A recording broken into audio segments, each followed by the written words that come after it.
What?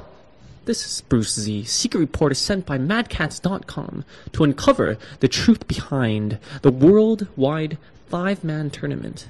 We've got Canada 1 and 2, America 1 and 2, Southeast Asia, Korea, Netherlands, and of course those big bullies all the way from Japan. And we've all assembled here to decide who is the greatest team alive. But there's something mysterious. Why is there 2 Canadian teams? I suspect that this is all a secret plan by the mastermind Lap Chi Duong, also the tournament organizer of Canada Cup. And he wants to invite the strongest players from all over the world, poison them with great Vietnamese pho and those beautiful women. And none of the players are going to leave this place alive, except for Team 1 and 2 of Canada, so that all the players in playing Capcom games are going to be Canadians. Let's find out the secret behind Canada Cup 2012. We are clearly in a good position to win the whole thing. Clearly. Why? Because there are no teams that can definitely say they can beat us. There are no teams. Nobody in Europe could beat me. I could go there and like go to different countries and beat every single one of them without losing a game. If it was just based upon my skill level, I will win every single major in Europe, and they know that too. The weakest team? Canada. カナダチームがちょっと I think Canada is very good. I think we're the weakest team, honestly. But No. We're underrated team. So we're underrated.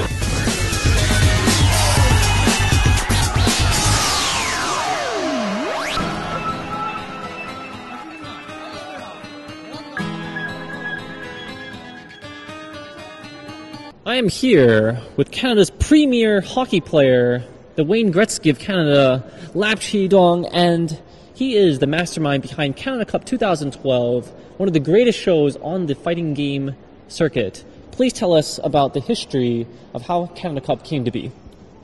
Well, we started off in 2010, where I didn't think the Canadian scene was very big or strong, so I decided to invite some players now, like Daigo, Mago, and Only some of the greatest players on earth. yeah, and we just started from there, and we had a 3v3 tournament, and I thought that was one of the most hype, because there was like Japan versus Canada, and there was USA. So I worked on that for the year after, which was 2011, and of course we had the 8 teams last year. And this year we just did a repeat of last year, so yeah, that pretty much sums it. Now, Canada Cup is really special because for the other tournaments in the fighting game community, it's really about the one-on-one. But here, it seems like the 5v5 teams is the main attraction. Yeah. Could you say that is accurate? Yeah, I would say so. It's just, you don't see it very often. You don't see like countries playing countries. And that was something I tried to vision back 2010. To bring more viewers, to make it more hype, because you're not really just playing for yourself for the 1v1. You're playing for your country, and it's very stressful. I heard from some of the players, but it's very intense to them. They go home and they're stoned to death because they didn't perform well. But so this is like the World Cup or the Olympics of fighting games. Then you get to represent your country. Yeah, you think so? I think if we were to win and you were to play the the Singaporean anthem, I think I would tear up. Tell us about this new venue. We are in the Chinese Cultural Center. Why here for Canada Cup? Well, first of all, there were no 3 days available anywhere in this city. But the Chinese Cultural Center I was able to find, and I think it had sufficient space. So let's take a look around the venue. We have the outside area and the inside area, but what is this outside space reserved for? Okay, this outside space right now is reserved for our sponsors. Of course, this is Catz, the best seating of all the sponsors here. And over here, well, it's mainly our sponsors, Godlike Apparel. There's Canadian joysticks over here. But this section is all sealed off, for people that wanted to come purchase items. And take a look at our vendors, right? Now, we finally finished setting up inside. And this is amazing. Look at all these chairs. This is, I'm hoping it gets full. We'll see. We'll see what happens when you mix models with Street Fighter. Hoping this will fill up I've seen the trailer. Tell us about Net Candy's involvement in Canada Cup. Well, honestly, there wasn't going to be a Canada Cup this year. Oh, goodness. Yes, Thank Canada God Cup, Canada Cup there was, is. Yeah, Canada Cup was actually canceled. But Net Candy came up to me and said, yo, let's do a partnership, cross-promoting each other, and let's try it. Because, of course, every year I lose money. And I work my heart and soul into, like, Canada Cup. But so we're cross-promoting each other. They're getting models for their event, and I'm sharing costs, and I'm getting models for my event to promote it, the models and the video games together. I think it's perfect. I think it's great. We'll see. Actually, the first Canada Cup I saw had some cosplayers. And I think for the history of Canada Cup, there's something about wedding video games and girls that no other tournament does. Yeah, video games and girls. Well, Yeah, and I'm looking forward to that on the Halloween party. If you could tell us a little bit more about that. So the Halloween party is on the Saturday, and all the models are coming in cosplay. I ordered my costume. I hope it comes in. Wong Fei Wong. Oh my goodness. Yeah, no, but that's going to be sick. Yeah, I take a look at the shipping. Is still not here yet, but whatever. Oh. But everybody else should be coming in costumes, and they're going to go to the massive after party. Now, Net Candy, they've been around for 7 years. They have about 4,000 or 5,000 people dressed up. It's called Naughty Nights, right? This year, I told them to make a VIP section because the lineup is massive. Like sometimes it takes an hour and a half to get in. So they made a VIP lineup, kind of what we're having here this year as well, VIP. Right. Yeah. But 4,000 or 5,000 people on cosplay. Girls are looking good. All the guys are going there to look at the girls. That's what I'm there for. Now, let's see. Now, for these setups, we have 1, 2, 3, 4, 5, 6, 7, 8 on that side. And the main stage is going to be there, of course. Yes, that's right. Now, you mentioned briefly about actually losing money in organizing Canada Cup, but I think a lot of people, they're making jokes about $8.95 and whatnot. Do you want to clarify? You don't need to, but if you wanted to, do you want to let everyone know the truth about this and how hectic it is, financially and of course physically, setting all these chairs up, emotional toll for doing this? Well, let's see, where should I start here? If it was a regular tournament, you don't really have to worry a whole lot. You put up your pot bonuses, people fly in, you don't worry about, you don't have to coordinate nothing with the players, but this is the toughest part. It's really coordinating who can come, who can't. They'll be like, oh, Lap, can you help us out? I'll go, well, I have a budget, and I'll see what I can work in. Of course, people want to see like the bigger teams, like Team Japan. I have to help a little bit more.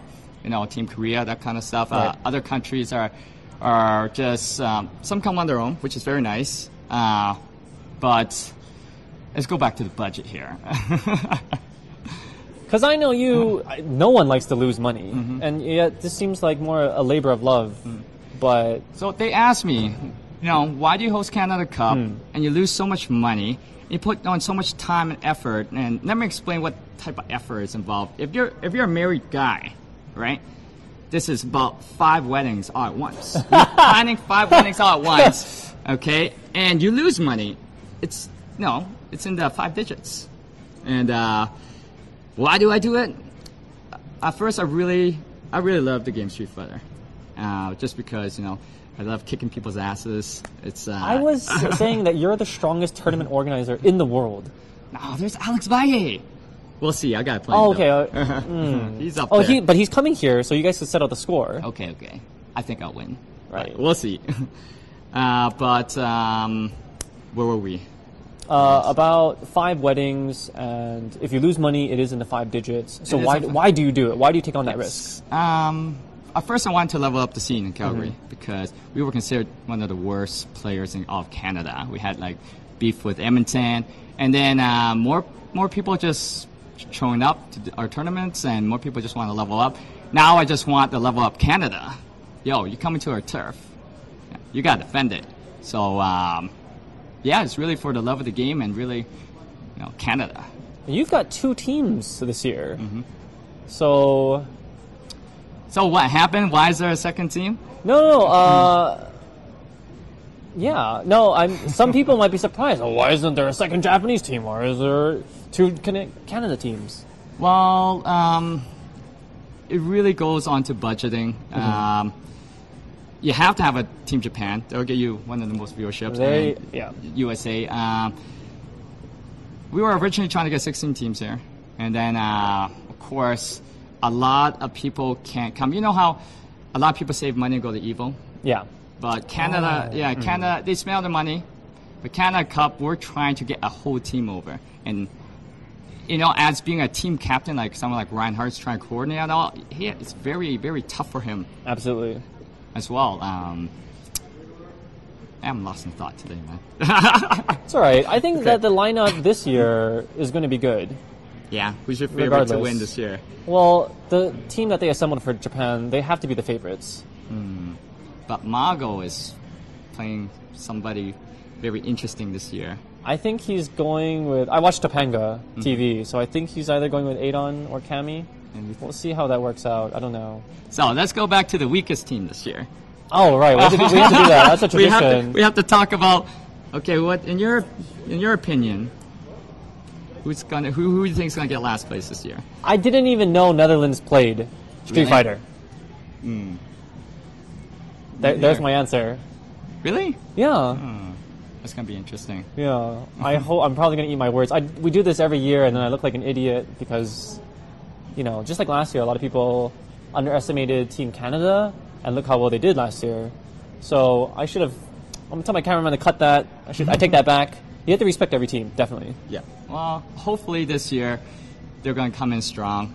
And I shouldn't even be on the team, really. No, you.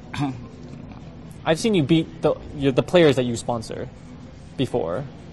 You should definitely be there. It's just whether or not you have the energy when you're running everything, coordinating. You have to, you have your wife and you have children, and you have to delegate all the work. So if you still have the energy as a player, I think that's the only thing. But as a skill-wise, you're in there. I'll try my hardest. Oh yeah, that's right. Gamer B just announced you're on Team Southeast Asia. Oh, you didn't know that? Sorry. Well, you just told me yesterday. I didn't want to diminish the level of your competition by being on one of the teams, but I fraudulently managed to get my way on the list.